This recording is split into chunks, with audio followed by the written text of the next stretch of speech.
Hello friend, আমি গেছিলাম আমার বাপের বাড়িতে রথ দেখতে। এটা হলো বাঁকুড়ার ছোট রথ, আর এটা যেটা আসছে এটা হচ্ছে বাঁকুড়ার বড় রথ।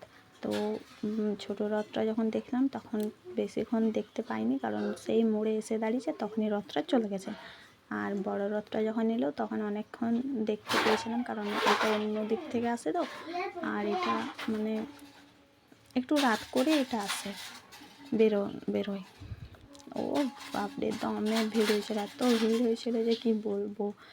আর এত বৃষ্টি হচ্ছিল, তাও ভেবেছিলাম যে রথ বের তো হবে জানি, কিন্তু মানে এত ভিড় হবে কি না, কিন্তু সত্যি দমে ভিড় হয়েছিল, অনেক ভিড় হয়েছিল। তারপর আমরা রথ দেখে এলাম। দোকান সেরকম কিছুই বসেনি, কারণ বৃষ্টির জন্য সেরকম দোকান বসেনি, আমরা সেরকম কিছু কিনতে পারিনি। তারপরে পরের দিনে আমি চান টান করেছিলাম, বিপত্তারিণী ছিল। তারপর আমি ঘরে এই যে তাগা তৈরি করছি, বাঁধছি, একটা বেঁধেছিলাম।